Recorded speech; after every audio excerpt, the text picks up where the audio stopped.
In July of 1951, a small group of children were sent to the nearby quarry to bring back some sand to help clean the dishes. As they got much closer to one of the big sand piles, they saw that there was a human foot sticking out of it, and so they screamed and ran back into the village where they told their parents, who would then contact the police, and so the police would arrive at the scene and they would start collecting all the evidence they could in a hope that maybe they can find out who this person was. And what they would ultimately uncover would not only shake the whole village, but also the whole country. And it would always be remembered as one of the most gruesome and horrible things that happened mid-century. As always, I'll be sharing some very sensitive images, and I'll be telling you all the details about this case, so viewer discretion is advised. But before we get started, my name is Andrea Scott, and if you like scary stories based on true events that you probably have not heard about yet, then please do stick around because that's what I do, and I upload once a week. And so now, fizz up some water in your soda stream, add some lemon juice to it, and let's get started with today's story.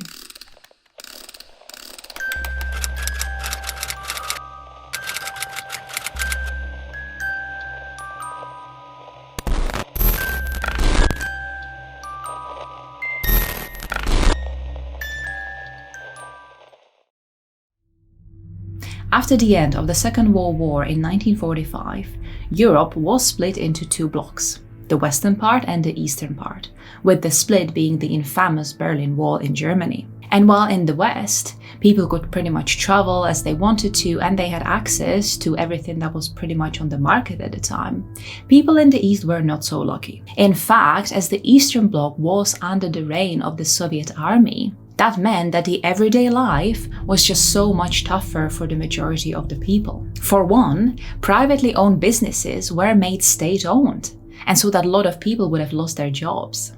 Also, lots of the German nationals that were among some of the poorest people living in the country, especially along the borders with Czech Republic and Poland, their homes were either confiscated or they were made to sell their homes and move somewhere else. In fact, the house of my great-grandfather, it got confiscated, and we as the family were not even able to buy it back even if we had the money at the time. It had to go to someone else who was not connected to the Germans whatsoever. And while you might think that, after what the Germans did in the war, this would be a very small price to pay, you gotta remember that these people, apart from being Germans themselves, they had nothing to do with the Nazis. Most of these families would have been extremely hardworking, but because of the rural area they lived in, these conditions were quite harsh, and so their way of life was very simple. Another major setback to the everyday life was that everything on offer was extremely limited. There were only certain clothes you could buy and wear. TV, radio, and press were heavily censored, and even what we now consider staple foods and things that are readily available to us like meat and fruit would have been only available during special occasions, and there would be only set quantities of it. So even if you joined a really long queue, you would not be guaranteed by the time you got to the shop to get any of it for yourself. Of course, people would have had the option of joining the Communist Party, thus having access to some of the more luxurious items, foods, travel, and even jobs, but this would of course come at a price. Usually the state would require you to spy on your neighbors or collect some information and then present it to the officials, and sometimes you would even be asked to do some dirty work here and there. And so for many people, including the members of my family, this really wouldn't have been the option. And so the quality of their life would be heavily impacted by all of these strict rules and by the absolutely ridiculous regime of the time. Perhaps one of the biggest limiting factors that people really felt was that there was no freedom of movement, and so that you couldn't really travel anywhere you wanted to go. The state wanted to prevent people from escaping to the West. And so that if you had a family out there, chances are that you would not even be allowed to go, or that only specific members of your family could go, and so that they would have to return and have the lesser chances of actually staying abroad. And that if you did get a permission, your every move would be very closely monitored. Not only were there ledgers about the information of where and how long you were going to go, but also what items you had on you when you left and when you came back. This of course resulted in many people wanting to flee the country and either join their family that was already abroad or just to start their life of their own somewhere else. And this was no different to a young woman named Renata Bali. Renata was a photographer working in a nearby city called Pilčík, and she even owned her own studio, which she turned into a very profitable business. But when the time came and the state made her sell this business, she too wanted to just flee the country and start somewhere else with her family. And luckily, she already knew the person that would help her, her father Emmanuel, and her 12-year-old niece Dana escape the country.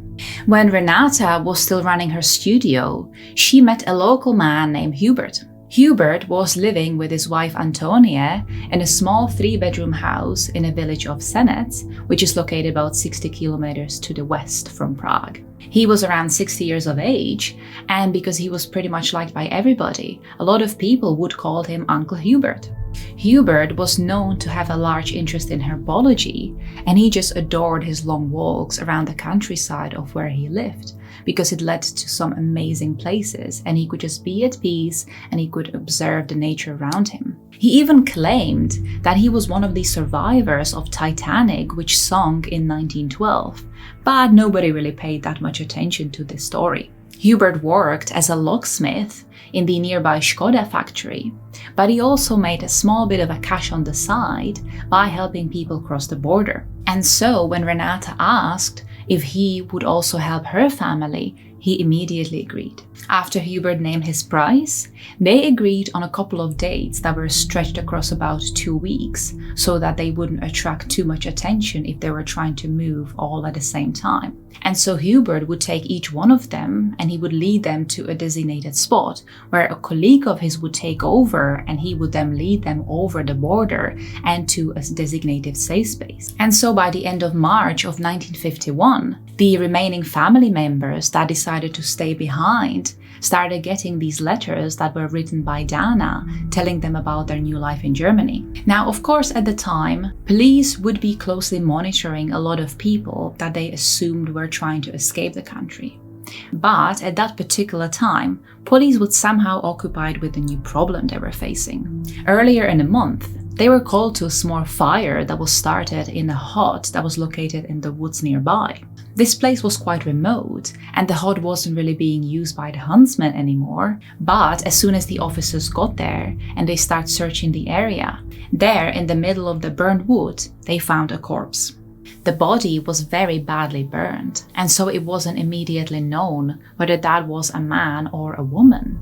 But because of how very little there was left of the body, the police were immediately thinking that this could have not been an accident, and that the body must have been actually drenched in a flammable liquid and set on fire. The officers also managed to collect some evidence that was still lying about and was not disintegrated by the fire. This included some clothes, a man's shoe buckle, and a necklace that the victim was still wearing.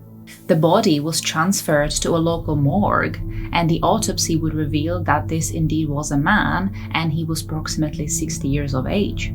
It was also confirmed that this indeed was no accident. The medical examiner also thought that the man was still alive when he was being set on fire, because the blood in his veins had been boiled. However, nobody could really answer who this man was, and even though that there was so much evidence collected, ultimately this case would grow cold. It wouldn't be until July of the same year, so approximately 4 months after this badly burned body had been found, when police would be finally able to start piecing this case together. And by doing that, they would uncover something much more sinister. Hey guys, if you're enjoying this video, then please, if you haven't done so already, now would be a really good time to subscribe. It takes quite a lot of time and effort to be able to put these videos together so you can enjoy them, and so your support really means a lot to me. So if you want to see more content like this, then please do join our Scary Stories Club now. And let's get back into our story. Fast forward to July 20th of 1951, a group of children were sent to the quarry to collect some sand and bring it back to the village when they spotted a large pile of sand and something sticking out of it. And when they approached this pile of sand, they immediately recognized that that something was actually a human foot. And so they screamed and they ran back into the village, told their parents, and soon enough, police would be swarming around the place trying to figure out who this person buried in the sand was. After the officers would uncover the body, it would turn out that this belonged to approximately a 30-year-old female, and she was only dressed in white bra and a shirt. There was a rope wrapped around her neck and a piece of gag that was stuffed in her mouth, and so it was immediately guessed that she probably died of strangulation. Because this was the middle of the summer, and she had been lying there for quite some time, the high level of decomposition of her body made it impossible for anybody to recognize her, even if someone didn't know her at the time. But during the autopsy, the medical examiner was able to find 2 golden crowns that were done in a very specific way. And so after the autopsy was completed, the officers took those 2 crowns and they started going from one dental practice to another, asking everybody around if they had recognized these 2 crowns. And ultimately they found one dentist who said, yeah, I made one of those crowns several months ago. And so he would go through his records and he would pull out a piece of paper that would have the information about that particular patient. And so it would turn out that the corpse of the unknown woman was actually the 30-year-old photographer Renata, who was trying to flee the country. Now Renata, her father and her niece, they actually were in one of those ledgers that were monitoring people who might have been wanting to flee the country. And so the police would start interviewing the closest friends and family that still stayed behind.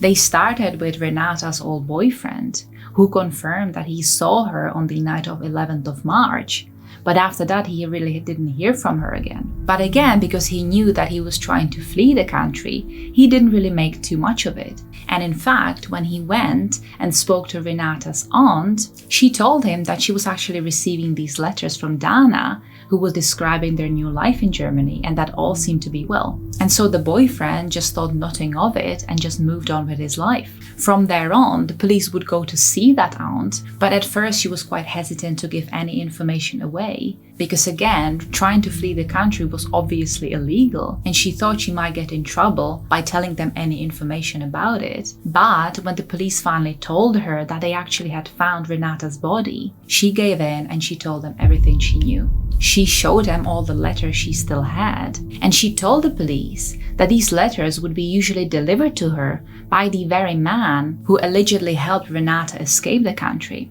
She, however, didn't know the name of this man. She just knew his address and that he would usually be called the uncle. And so on the night of the 6th September of 1951, the road of where this man lived was secured by police, and 2 undercover officers would arrive at the man's door. They pretended like they were there to check the electrical meter, and so they were let in. And so as soon as they stepped into the house, they immediately handcuffed the man. And this man was nobody else but the 60-year-old Hubert Pilcik, who was the very man that was supposed to help Renata and her family escape. Hubert was immediately transported into the local police station and he would be detained and interrogated. Meanwhile, back at the house, the police started going room by room trying to collect as much evidence as they could. And they were stunned with how many guns and knives they had actually found. They had no idea how dangerous this man actually was. But the biggest surprise was awaiting them in the yard.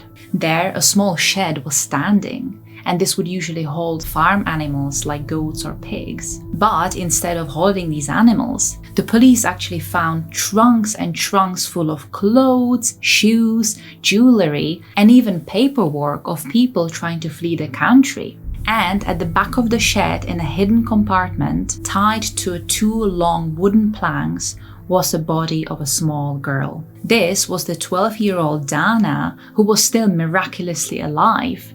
And so with a bit of a rest, she could finally tell the police of the 2 long and gruesome months she had spent in that shed. And so, based on the confession of Dana and interrogation of Hubert, here is what really happened to Renata, Emmanuel, and Dana. Back in March of 1951, when Renata and Hubert agreed on those several dates for Hubert to take her and her family across the borders, Hubert started hatching the plan of how he wanted to kill all of them. Hubert's plan was never to help any of these people. In fact, there was not even a colleague of his that would meet them halfway through the journey and then would take them onwards. This was all just a lie. All Hubert wanted to do was to rob his victims of everything they had, kill them, and then dispose of them. On the night of 6th of March 1951, Hubert and Emmanuel would go to a remote spot in the woods where Hubert knew there was a small wooden hut that was no longer being used by the huntsmen. And so when they got there, he told Emmanuel that his colleague would be soon there, and that maybe Emmanuel, because he was a little bit older as well, should take a nap because the journey he would still have to make would be quite long and strenuous. And so Emmanuel agreed, and he lay down and soon would fall asleep. And as soon as Emmanuel was asleep, Hubert took out a short bat that he had brought with him and started beating savagely Emmanuel with it, focusing at the back of his head. When it was obvious that Emmanuel was now deceased, Hubert covered his body with some straw and then grabbed these 2 bottles filled with petrol and drenched Emmanuel's body in them and just lit him up. For some time, Hubert actually quietly watched how Emmanuel's body was being eaten up by the flames, but eventually he would just turn around and start walking back into his house. Just over a week later, on the evening of the 17th March of 1951, it was now Renata's turn to go and escape with Hubert. And so the pair started walking into the nearby quarry, where again Hubert had told Renata that this is where the colleague would be waiting to take her onwards. When they finally got to the spot, Renata was kind of looking around, seeing where the colleague of his could be. And in that moment when she was turned away from Hubert, Hubert pulled out the same short bat that he had killed Emmanuel with, and he started beating Renata with it. And Renata, she was completely stunned by this. She didn't know what was happening and why it was happening to her, and so she was trying to protect herself. But Hubert was much faster, and he pulled out a piece of rope that he brought with him, and he wrapped it around Renata's neck and started pulling tighter. And because she was still trying to scream out for help, he actually gagged her with a piece of cloth that he just rammed into her mouth. And after that, he was pulling on the rope tighter and tighter after eventually Renata's body would go limp. Then Hubert would dig up a shallow grave and place Renata's body into it. And he would collect all her belongings and bring them back into his house and place them into the small shed with the belongings of his other victims. The last person to die was going to be Dana, but for some reason Hubert decided not to kill her, at least not immediately. Instead, Hubert took the girl and locked her up in the shed, and to be able to completely subdue her and to make sure she wouldn't run away, he constructed this very strange device. This was made of 2 long planks where he put her body onto and strapped her down so she couldn't move. And at the end of this would be a wooden box that would be padded with some cotton in it so that when he would place her head in it and close it, nobody would be able to hear her scream. Dana would be only able to breathe through a small metal straw that was placed into her mouth and would be fed through the lid of the wooden box. And so, tied down to these planks and in her head secured in this awful box, she would spend there up to 16 hours a day over the course of 2 long months. And Dana would also confirm that not only Hubert tortured her, but he also was sexually assaulting her. He would also force her to write all these letters sounding as if they did escape and that they were now living their new life in Germany. And Hubert would take these letters and distribute them to the family and friends that were still left behind, and so that nobody suspected that anything was wrong and everything actually had gone according to the plan. Hubert confessed that there were actually 3 more people that he still wanted to kill. One was Dana, the other one was the aunt living in Pilsing, getting all these letters and now also considering fleeing the country, and the third being Hubert's own wife, as he was beginning to worry that she might talk to someone about what was really happening behind the closed doors. Ultimately, Hubert was sent to prison, but only after a couple of days after he got there, he committed suicide by hanging. We know for certain that he had killed 5 people, But it is actually estimated that he killed 10 people based on all the evidence that was collected in the shed. As a curiosity, Hubert's head was decapitated and preserved in a glass jar, and together with this heinous device he created to trap Dana in, these items are now on display in the Czech Police Museum. And so this brings us to the end of our story. I'm so glad to have you here and that you found the time to watch today's episode, and I'll see you very soon with a brand new one. Until next time.